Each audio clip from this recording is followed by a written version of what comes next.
दादा सरकार का लहजा इतना सख्त और ठंडा था कि वो उन्हें मना करने की हिम्मत नहीं जुटा पाई। फिर दादा सरकार ने अपनी बात पूरी की और उनकी आवाज़ ने उसकी हिम्मत और उम्मीद को चूर चूर कर दिया। हमारी हवेली का बड़ा पोता, हमारे शाहनवाज साहब का बड़ा बेटा, हमारे गांव का इकलौता सरदार, हमारे ख़ानदान की शान बज़दान खान, उससे तुम्हारी शादी होगी, तुम उसकी दुल्हन बनोगी। अगर तुमने इनकार किया तो हम तुम्हारे साथ ज़बरदस्ती भी कर सकते हैं और इस हवेली से हमेशा के लिए बाहर निकाल भी सकते हैं। अब फैसला तुम्हारे हाथ में है। ये सुनते ही अनाया का अंदर तक गहरा दर्द उमड़ पड़ा था। उसका शरीर जैसे पत्थर का बन गया हो, लेकिन उसके दिल में टूटन का सिलसिला जारी था। उसके मन में एक ही सवाल गूंज रहा था जिसका जवाब वो ढूंढ नहीं पा रही थी। उसका दिमाग चकरा गया और उसकी आंखों में एक धुंधली सी चमक थी, मानो वो किसी गहरे असमंजस में डूबी हो।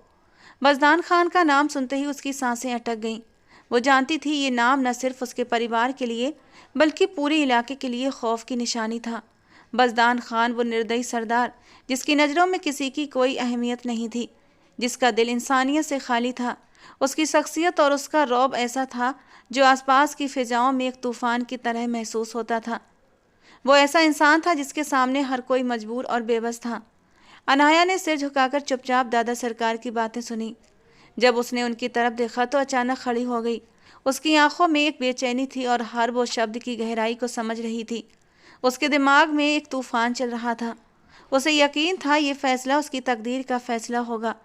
वो किसी भी चीज़ की उम्मीद कर सकती थी, लेकिन उसने कभी नहीं सोचा था कि उसे बज़दान खान जैसे इंसान से शादी करनी पड़ेगी। बज़दान खान, वो धीरे से बुदबुदाई। उसका दिल तेजी से धड़कने लगा। उसे महसूस हो रहा था ये फैसला उसकी ज़िंदगी का सबसे मुश्किल फैसला है। और फिर वो उन सबको एक अविश्वास भरी नज़रों से देखती हुई चुप हो गई। उसके दिल में उस पल का कोई जवाब नहीं था, बस एक गहरी चुप्पी थी जो सब कुछ बयान कर रही थी। अनाया ने सरफराज साहब की तरफ एक नज़र आंसुओं से भरी डाली थी और बड़ी मुश्किल से कुछ शब्द कहे। उसके होंठ कांप रहे थे, आवाज़ में इतना दर्द था कि सुनने वालों का दिल भी भर आए। मैं आपकी सगी औलाद हूँ बाबा, लेकिन आपने हमेशा मेरे साथ सौतेलों से भी बुरा बर्ताव किया।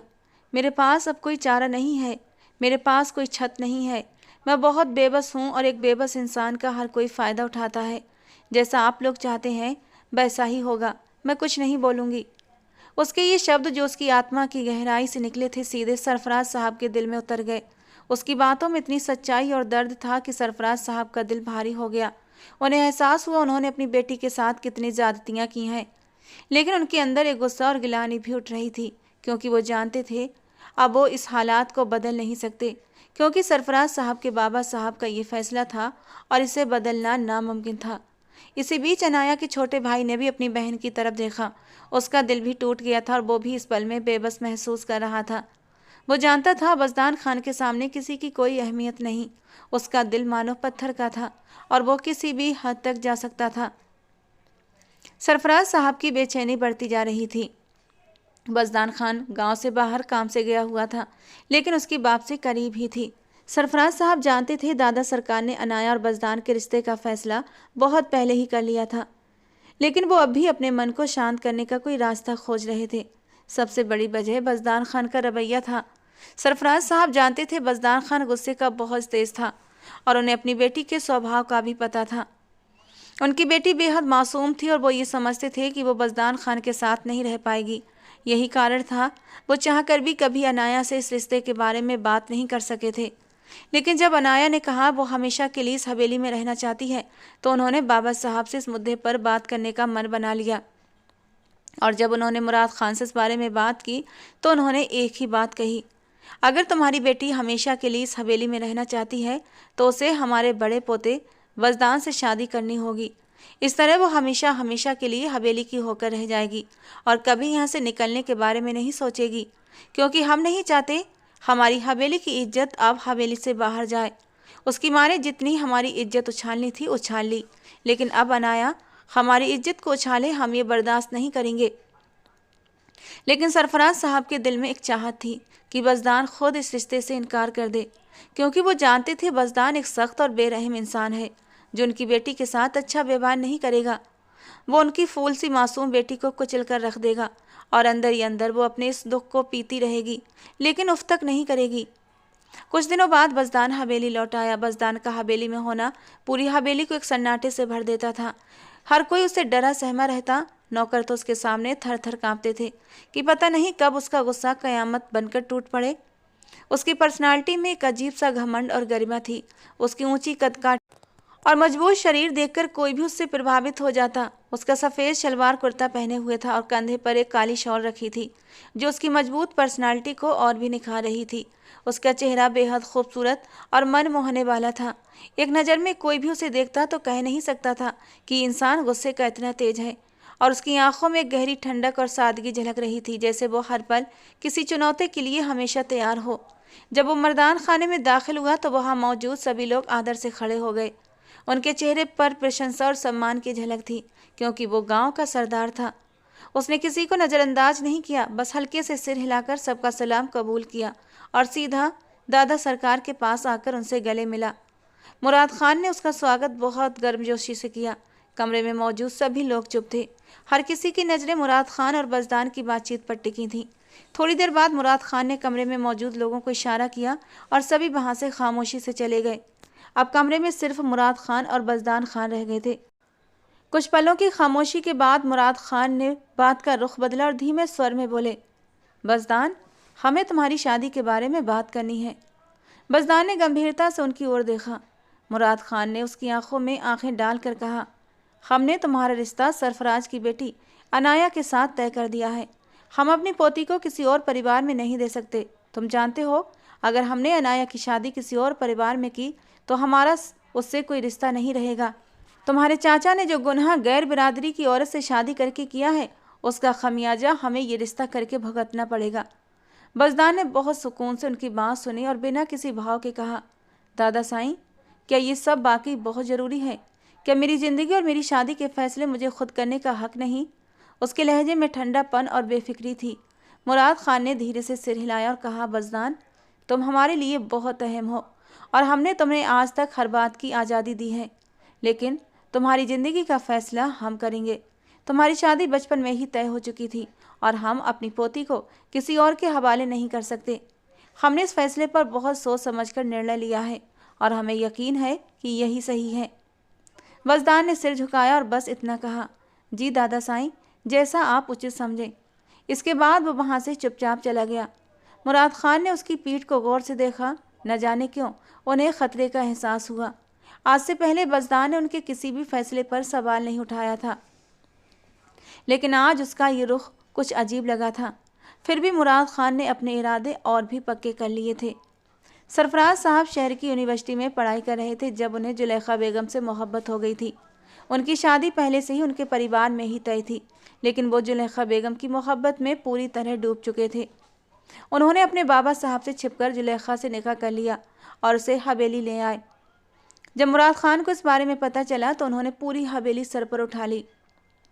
उन्होंने सरफराज और जुलेखा बेगम दोनों को हवेली से निकाल दिया और सरफराज साहब खामोशी से शहर जाकर बस गए। मुराद खान ने उन्हें पूरी जायदाद से बेदखल कर दिया था।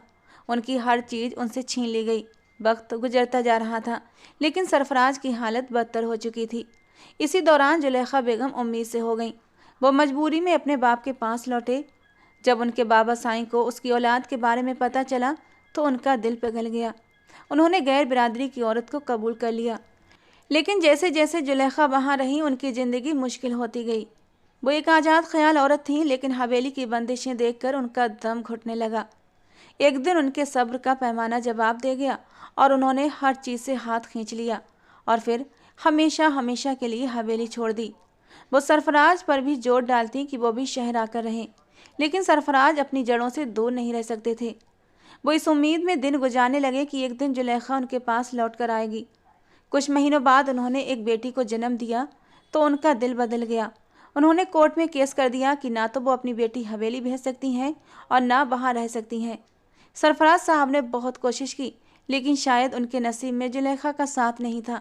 मोहब्बत फिर हार गई और जिद जीत गई। सरफराज चाहते तो बेटी की कस्टडी ले सकते थे। उनके पास दौलत थी, लेकिन उन्होंने ऐसा नहीं होने दिया, क्योंकि उन्हें पता था हवेली के रूल्स बहुत सख्त थे। औरतों की ज़िंदगी यहाँ बहुत मुश्किल थी और वो अपनी बेटी को यहाँ लाकर उसकी ज़िंदगी में अंधेरे भरना नहीं चाहते थे। वो उसे पढ़ाना चाहते थे, कुछ बनाना चाहते थे। और पता नहीं क्यों उन्हें लगता था जुलेखा बेगम अनाया को एक अच्छा फ्यूचर देगी। इसीलिए वो अनाया के साथ अपनी नफरत जाहिर करने लगे, जैसे वो अपनी की गई गलती पर पछता रहे हों कि उन्होंने जुलेखा जैसी औरत से शादी की और जिसने अपनी जैसी ही बेटी को जन्म दिया, जो आगे चलकर उनकी बदनामी का कारण बनेगी। ऐसी बातें करके वो चाहते थे उनकी बेटी अब हवेली ना आए, क्योंकि उन्होंने सोचा कि अगर बेटी हवेली आई तो कभी पढ़ नहीं पाएगी, कभी चैन से नहीं रह पाएगी। उन्होंने बेटी का केस जानबूझकर हार दिया। हालांकि उन्होंने जुलेखा बेगम के सामने ये शर्त रखी थी कि उनकी बेटी हर महीने उनसे मिलने आएगी। सरफराज साहब हमेशा अनाया से सख्त अंदाज में मिला करते थे, लेकिन जो मोहब्बत उन्हें अनाया से थी वो दूसरी बीवी के बच्चों से नहीं थी। वो उनकी पहली औलाद थी और हर माँ बाप को अपनी पहली औलाद सबसे ज़्यादा अजीज़ होती है। वजदान का गुस्सा चरम पर था। वो इस शादी के खिलाफ था, लेकिन मुराद खान के फैसले से सहमत न होने की हिम्मत नहीं जुटा पा रहा था। वो भले सख्त मिजाज था, उसका दबदबा पूरे इलाके पर था, लेकिन एक इंसान था जिससे वजदान खान भी दबता था, और वो थे उसके दादा मुराद खान। वो लंबे लंबे डग भरते हुए अनाया के कमरे की ओर बढ़ा। दरवाजे को जोर से खोला। अनाया एक किताब में डूबी हुई थी। उसे देखते ही उसने तुरंत सिर पर दुपट्टा संभाला और सहम गई। वजदान की आंखों में एक अजीब सी सख्ती थी, चेहरे पर गुस्से के भाव थे। वो बिना किसी लाग लपेट के बोला, तुम मुझसे 10 साल छोटी हो। अपनी उम्र और अपना साइज देखो, कहीं से कहीं तक तुम्हारा और मेरा जोड़ नहीं है। मैंने तुम्हें कभी इस नज़र से नहीं देखा। मेरे दादा मेरा विरोध नहीं सुनेंगे। तुम अपनी तरफ से शादी से इनकार कर दो। अनाया ने चुपचाप उसकी बात सुनी और सिर झुका लिया। उसकी आंखों में दर्द साफ झलक रहा था।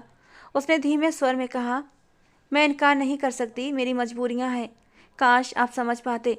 उसकी बात पर वजदान और ज़्यादा भड़क गया। उसने झटके से पकड़कर उसे दीवार के साथ लगाया। गलती कर रही हो लड़की, बहुत बड़ी गलती। मेरे जुनून की शिद्दतों को सह नहीं पाओगी।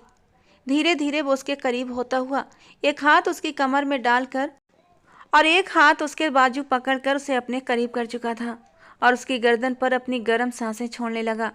गुस्से के मारे उसकी पकड़ अनाया के बाजू पर इतनी सख्त थी कि वजदान की उंगलियां उसके नाजुक बाजुओं में धंस गई थीं, जिससे अनाया को तकलीफ महसूस हो रही थी। लेकिन उसे ये तकलीफ दिखाई कहाँ दे रही थी। उसका दिल तो वजदान की संगत पर धड़कने लगा था और उसकी गर्म सांसों को महसूस करके उसकी जान निकलने लगी थी। माथे पर पसीने की बूंदें चमकने लगी थीं। उसके डर से कांपते वजूद को वजदान ने जोर से धक्का देते हुए बेड पर गिराया। बस इतनी ही हिम्मत है तुम्हारे अंदर? मेरे इतना सा करीब आने पर तुम्हारे पसीने छूट गए, और जब मैं पूरी तरह तुमसे अपना हक वसूल करूंगा उस वक्त क्या करोगी? इसीलिए अब भी वक्त है, शादी से इनकार कर दो, वरना मेरे गुस्से और जुनून को सह नहीं पाओगी। मैं शादी से पीछे नहीं हट सकती। मैं अपनी तरफ से इनकार नहीं कर सकती। मेरा इस हवेली के अलावा कोई दूसरा ठिकाना नहीं है।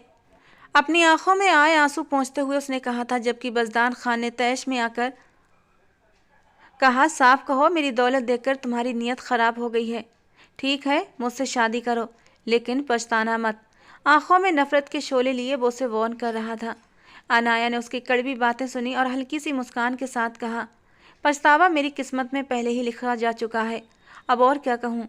वजदान ने गुस्से में मेज पर मुक्का मारा और कमरे से बाहर चला गया।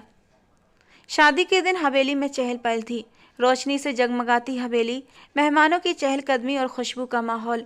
लेकिन अनाया के दिल में एक बेचैनी थी। जब निकाह के शब्द बोले गए तो उसका दिल तेजी से धड़कने लगा। उसने दस्तखत किए और उसे ऐसा महसूस हुआ जैसे उसकी ज़िंदगी का एक नया अध्याय शुरू हो रहा है। निकाह के बाद खबर आई कि वजदान अंदर आ रहा है। अनाया की धड़कनें फिर से तेज हुई थीं। जब वजदान आया तो उसने अनाया को देखा, लेकिन उसकी आंखों में कोई नरमी नहीं थी। दोनों के दिलों में एक अनकहा दर्द था। ये शादी दो मजबूरियों का संगम थी, जिसमें मोहब्बत की कोई जगह नहीं थी। जब मौलवी साहब ने वजदान से उससे निकाह के लिए रजामंदी मांगी तो चुपचाप उसने हाँ कहकर निकाह को कबूल किया था। उसके शब्दों में चट्टानों जैसी सख्ती थी। अनाया का दिल सहम कर रह गया था। वजदान ने उसे आखिरी बार घूर कर देखा और फिर तेज कदमों से कमरे से बाहर निकल गया। वो किसी को पसंद नहीं करता था, उसकी ज़िंदगी में कोई नहीं था, लेकिन वो किसी हवेली की लड़की को अपनी दुल्हन बनाना नहीं चाहता था। उसकी शख्सियत बहुत अलग थी, फिर भी वो पूरी तरह से असहाय हो चुका था। मुराद खान अब उसकी हालत को देखकर काफ़ी परेशान थे, लेकिन उन्होंने खुद को समझा लिया कि वक्त के साथ साथ वो खुद ही ठीक हो जाएगा। फिलहाल तो बज़दान किसी से बात भी नहीं कर रहा था, वो एकदम चुप हो गया था। उसने अपना फैसला ऊपर वाले पर छोड़ दिया था। वक्त धीरे धीरे गुजर गया और बारात का दिन पूरी हवेली में हलचल का माहौल बना गया। रोशनी से झिलमिलाती हुई हवेली, चारों ओर खुशबू की लहरें और नौकर चाकर की तेज तेज भागदौड़, सब कुछ किसी ख्वाब की तरह था। जबकि अनाया के दिल में अजीब सी बेचैनी थी। अनाया की आंखों के सामने अपनी माँ का चेहरा आ गया। वो बेतहाशा अपनी माँ की मौजूदगी को महसूस करना चाहती थी, लेकिन अब ये इच्छा सिर्फ एक ख्वाहिश बन चुकी थी। उसे ऐसा महसूस हो रहा था जैसे वो एक नए रिश्ते के जाल में फंस चुकी है और अब वापसी का कोई रास्ता नहीं था। चारों ओर खुशियों का माहौल था, लेकिन अनाया के दिल में एक अजीब सा खालीपन था। अनाया की रुखसती का समय आ चुका था। जनान खाने में एक गहरी उदासी छाई हुई थी। अनाया अपने पापा सरफराज साहब के गले लगकर बच्चों की तरह रो पड़ी, जैसे वो सारी तकलीफ़ें और गम एक ही बार में उनके सामने बयान कर रही हो। सरफराज साहब के हाथ कांप रहे थे, लेकिन उन्होंने अपनी बेटी को दिलासा देते हुए उसके सिर पर हाथ रखा था और दिल ही दिल में उसके लिए दुआ की थी कि वो हमेशा खुश रहे। अनाया हमेशा के लिए अपने पापा से रुखसत होकर बज़दान खान की ज़िंदगी का हिस्सा बन चुकी थी। दुल्हनों की खास झिझक और एक अजीब डर के साथ वो बज़दान के कमरे में दाखिल हुई। कमरे में हर तरफ खुशबू का हल्का सा स्पर्श था और रोशनी धीमी थी, जैसे हर चीज़ शांति और गहराई में लिपटी हुई हो। वो चुपचाप एक कोने में बैठ गई। दिल में हजारों सवाल थे। चंद पल बाद बज़दान कमरे में आया। उसने सफ़ेद शलवार कमीज के साथ कंधे पर वही मर्दाना शॉल डाली थी जिसने उसकी शख्सियत को और प्रभावशाली बना दिया था। आंखों में गहराई और चेहरे पर एक खास गंभीरता थी। उसने अनाया की तरफ देखा, जो लाल जोड़े में झिझकते हुए सिर झुकाकर बैठी थी। उसकी सादगी बज़दान को एक बार फिर हैरान कर गई। वो एक पल के लिए जैसे ठहर सा गया, जैसे समय ने रुककर इन दोनों के लिए एक अलग ही दुनिया बना दी हो। अचानक अनाया अपनी जगह से उठी और बज़दान के सामने जाकर खड़ी हो गई। कितनी ही देर तक वो उसे देखती रही, जबकि बज़दान हैरान था आखिर वो कहना क्या चाहती है, लेकिन बज़दान को कुछ कहने या सोचने समझने का मौका नहीं मिला। अनाया बिना कुछ कहे बज़दान के गले लग गई। ये पल बज़दान के लिए बहुत अचानक था। उसने कभी नहीं सोचा था कि इस लड़की में इतनी हिम्मत होगी कि वो अपनी सारी झिझक और डर को एक पल में तोड़ देगी। लेकिन जब अनाया उसके सीने से लगकर बेखुदी में रोने लगी तो बज़दान हैरान और गहरे विचारों में डूब गया। अनाया की सिसकियाँ कमरे में गूंज रही थीं। कहने लगी, मैंने अपनी ज़िंदगी में बहुत कुछ सहा है। भगवान के लिए इस रिश्ते को निभाने की एक कोशिश कर लो। मैं तुम्हें कभी शिकायत का मौका नहीं दूंगी। बदले में बस तुम भी मुझे मायूस मत करना। मैंने बहुत उम्मीदों के साथ ये रिश्ता जोड़ा है। उसके दुख भरे शब्द बज़दान के दिल को छू गए। वो जो बहुत गुस्से से कमरे में दाखिल हुआ था, सारा गुस्सा झाग की तरह बैठ गया। अनाया बाकी बहुत मासूम थी। बज़दान ने गहरी सांस लेकर जैसे खुद को आने वाले हालातों के लिए तैयार किया था। धीरे से उसके हाथ अनाया की कमर पर रुक गए थे। अनाया के नाजुक वजूद में उसका मन पिघलने लगा था। ये बहुत ही नाजुक पल था। वो नाजुक सी लड़की जो अब उसकी बीवी थी, वो उस पर हक रखता था। इस वक्त उसके सीने से लगी रो रही थी। वो जो हमेशा कठोरता और रौब के लिए मशहूर था, इस पल बिल्कुल चुप था और अपने मजबूत हाथों से अनाया को अपने करीब खींचा। उसके माथे को चूमते हुए धीमी आवाज़ में कहा, तुम मेरी मोहब्बत हो मैं ये तो नहीं कहूँगा, लेकिन तुम मेरी बीवी हो। हर चीज़ समय पर होती है तो मोहब्बत भी हो जाएगी, इसलिए चिंता मत करो। बज़दान खान कभी तुम्हें मायूस नहीं करेगा। अनाया के दिल को जैसे सुकून मिला और सिसकियाँ धीरे धीरे थम गईं और वो बज़दान के सीने से लगी रही। बज़दान ने अपने दिल में एक फ़ैसला किया कि वो इस रिश्ते को निभाएगा और अनाया को बेइज्जत और प्रेम देगा जिसकी वो हकदार है, क्योंकि उस दिन ही वो उसके चेहरे पर मौजूद मायूसी को देखकर समझ चुका था कि उसने बहुत कुछ झेला है और वो नहीं चाहता था अब उसकी वजह से उसे और ज़्यादा तकलीफ़ें मिलें। इसीलिए अब वो शांति से अपनी ज़िंदगी की शुरुआत कर रहा था। बज़दान के नरम शब्द अनाया के दिल को एक अजीब शांति दे चुके थे, लेकिन दिल में एक अनजाना सा डर अब भी बाकी था। वो बज़दान से अलग हुई तो उसने आंखों में छलकते आंसू छिपाने की नाकाम कोशिश की। बज़दान ने अनाया की झुकी हुई नज़रों को गौर से देखा, जैसे वो उसकी हर सोच को समझने की कोशिश कर रहा हो। कमरे में खामोशी छाई हुई थी, लेकिन वो खामोशी बोझिल नहीं बल्कि शांतिपूर्ण थी। बज़दान ने अपनी शॉल उतारते हुए नरमी से कहा, अनाया बैठ जाओ। आज की रात तुम्हारे लिए बहुत अहम है और मैं नहीं चाहता तुम खुद को असुरक्षित महसूस करो। अनाया ने धीरे से सिर हिलाया और फिर बेड के किनारे पर टिक गई। वजदान उसके पास आया लेकिन एक दूरी पर बैठ गया ताकि वो आरामदायक महसूस करे। उसने दूध का गिलास भरकर अनाया की तरफ बढ़ाया। अनाया, दूध पी लो, तुम्हारी आंखों की लाली बता रही है कि तुमने काफी देर से कुछ नहीं खाया पिया। अनाया ने झिझकते हुए गिलास पकड़ा लेकिन हाथ इतने कांप रहे थे कि दूध की एक बूंद उसके हाथ पर गिर गई। बजदान ने धीरे से मुस्कुराते हुए कहा, डरो मत अनाया, ये तुम्हारा अपना घर है और मैं तुम्हें किसी भी डर या गम में फंसने नहीं दूंगा। बजदान के बोलने का तरीका और सच्चाई ने अनाया के दिल में कुछ अजीब सा उम्मीद का संचार किया। उसने बजदान को देखा, पहली बार दिल से देखा। उसके चेहरे पर सख्ती के बावजूद एक गहरी ईमानदारी थी और आंखों में वो चमक थी जो किसी को भी विश्वास दे सकती थी। बजदान ने भी अनाया की शहद आंखों में झांकते हुए कहा, अनाया, मुझे पता है कि ये रिश्ता तुम्हारे ऊपर ज़बरदस्ती थोप दिया गया है और शायद तुम्हें लगता होगा कि मैं भी तुम्हें इसी ज़बरदस्ती के साथ अपनाने वाला हूँ, लेकिन सच्चाई तो ये है कि मैं तुम्हें समझने, तुम्हें वक्त देने और तुम्हारे विश्वास को जीतने के लिए तैयार हूँ। अनाया की आंखों से एक आंसू निकला। कहने लगी, मैंने कभी सोचा नहीं था मेरी ज़िंदगी में ऐसा वक्त भी आएगा जहाँ मैं सुकून महसूस करूँगी। आपकी बातों से दिल को राहत मिली है लेकिन फिर भी डर बाकी है। बजदान ने धीरे से उसके पास आकर कहा, डरो मत, तुम बजदान खान की बीवी हो। इस घर में, इस दिल में और इस जिंदगी में तुम्हारी अहमियत हमेशा सबसे बड़ी होगी। मैं जानता हूँ मेरे तरीके सख्त हैं लेकिन दिल का मामला कुछ और होता है। शायद वक्त के साथ मैं खुद भी तुम्हारे पास आ सकूं और तुम्हें दिल से अपनी ज़िंदगी का हिस्सा बनने का एहसास दिला सकूं। अनाया ने आंखें झुका दी और धीरे से कहा, आपके शब्द सच्चे लग रहे हैं लेकिन मैंने ज़िंदगी में इतने धोखे खाए हैं कि विश्वास करना मुश्किल हो जाता है। बजदान ने उसका हाथ थामा, पहली बार उसकी आंखों में झलकती तकलीफ को समझने की कोशिश करते हुए कहा, धोखे और गम तुम्हारा अतीत थे लेकिन अब तुम्हारा वर्तमान और भविष्य मेरे साथ है। मैं वादा करता हूँ तुम्हें कभी अकेला नहीं छोड़ूंगा। अनाया ने बजदान के मजबूत हाथों को थामते हुए एक पल के लिए आंखें बंद की। उसका दिल जैसे धड़कना भूल गया हो। ये शब्द उसके कानों के लिए नए थे, दिल के लिए अजनबी लेकिन सुकून देने वाले। बजदान ने धीरे से कहा, चलो, आज की रात एक नए आरंभ की रात है। हमने जो भी दुख देखे हैं वो अब ख़त्म हो चुके हैं। मैं तुम्हारी खुशी और विश्वास के लिए हर संभव प्रयास करूँगा। अनाया ने धीरे से सिर उठाया और कहा, अगर ये सब सच है तो मैं भी कोशिश करूँगी कि इस रिश्ते को पूरी तरह से स्वीकार करूँ। शायद वक्त के साथ साथ हम एक दूसरे को बेहतर समझ सकें। बजदान ने हल्की मुस्कान के साथ जवाब दिया, यही बात मुझे तुम्हारे बारे में हमेशा याद रहेगी।